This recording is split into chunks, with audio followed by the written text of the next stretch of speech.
Assalamualaikum warahmatullahi wabarakatuh. Nama saya Salsadila Happy Wahyu Susanto dengan NIM 23211000009. Saya berasal dari kelas Agribisnis C. Nah, untuk memenuhi tugas UTS mata kuliah Agribisnis Pangan dan Non-Pangan, di sini saya akan menjelaskan mengenai komoditas yang menjadi pilihan saya, yaitu yang pertama adalah pada komoditas padi, yang kedua pada komoditas garam, dan yang ketiga adalah pada komoditas sapi potong.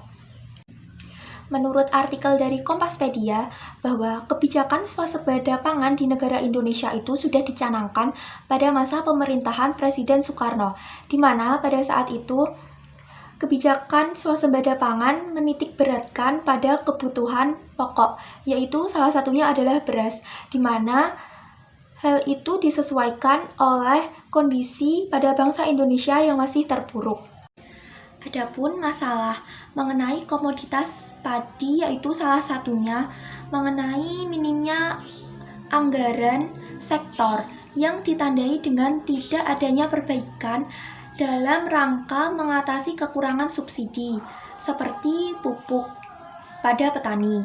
Nah, anggaran yang diberikan untuk sektor pertanian dari tahun ke tahun itu tidak dapat meningkatkan angka produksi secara signifikan.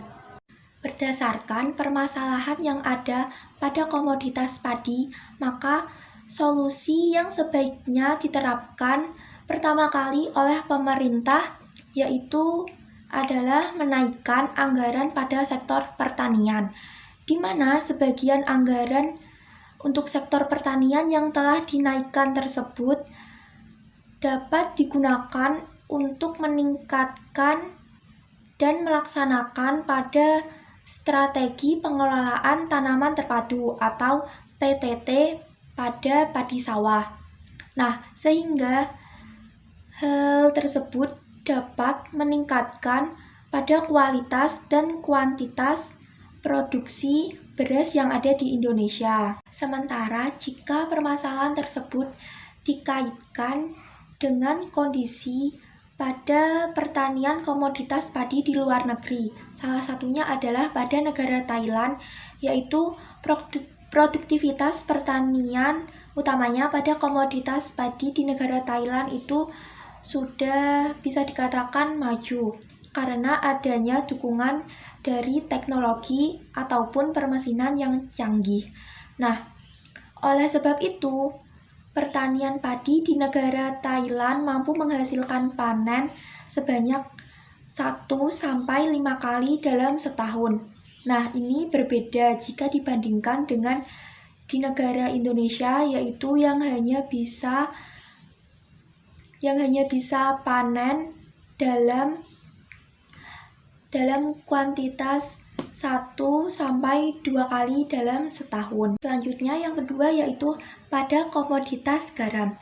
Nah, di mana menurut Asrul Rahman, yaitu dosen ilmu politik Universitas Jakarta, mengatakan bahwa petani garam di Indonesia itu merupakan pihak yang paling mendapatkan dampak buruk dari lahirnya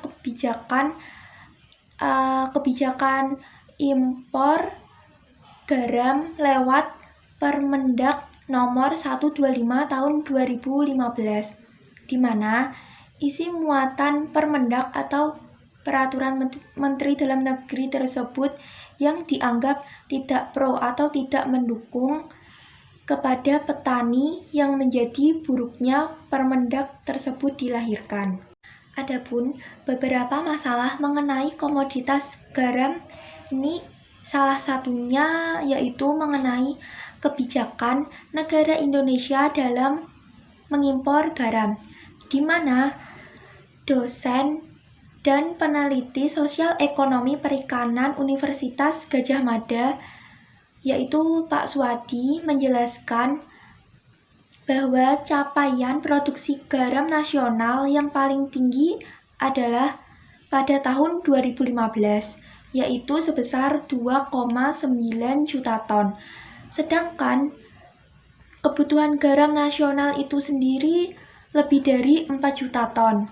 Nah, tentunya dari hal ini menyebabkan kebijakan impor garam selalu menjadi pilihan. Dari permasalahan tersebut, untuk mengurangi ketergantungan pada impor garam, maka terdapat solusi atau strategi pengembangan yang dapat dilakukan, yaitu dengan melakukan revitalisasi usaha pergaraman rakyat dan pengembangan kawasan ekonomi garam baru. Nah, tujuannya yaitu sebagai pemberdayaan pada petambak garam dengan segala upaya untuk meningkatkan kemampuan petambak garam itu sendiri dalam melaksanakan usaha pergaraman secara lebih baik lagi. Sementara permasalahan pada komoditas garam yang telah saya jelaskan tadi, jika dibandingkan dengan kondisi komoditas garam yang ada di luar negeri, yaitu misalnya pada negara Australia. Nah, pada negara Australia itu komoditas garam di negaranya sudah berkualitas tinggi. Hal ini dikarenakan komoditas garam yang ada di Australia memiliki kadar kandungan NaCl yang lebih tinggi, dan hal ini bisa dikatakan masih berbeda dengan kondisi komoditas garam yang ada di Indonesia. Lalu yang ketiga yaitu pada komoditas sapi potong. Nah, pada tahun 2014 melalui Direktorat Jenderal Peternakan dan Kesehatan Hewan tahun 2015 itu mengembangkan kebijakan atau program khusus mengenai pengelolaan peternakan rakyat komoditas sapi potong. Nah, dengan melalui pemberian sentra peternakan rakyat. Akan tetapi, masih ditemui beberapa masalah atau kendala mengenai komoditas sapi potong itu sendiri. Nah, seperti pada khususnya pada saat pandemi seperti sekarang ini, di mana industri sapi potong mengalami kondisi yang tidak baik atau kesulitan, baik dalam hal pengadaan sarana produksi peternakan, khususnya bakalan dan pakan, lalu kenaikan harga distribusi dan penurunan penurunan omset karena berkurangnya kegiatan yang membutuhkan banyak daging sapi. Untuk mengatasi permasalahan yang telah saya jelaskan sebelumnya, yaitu dapat menggunakan solusi dengan penerapan protokol kesehatan.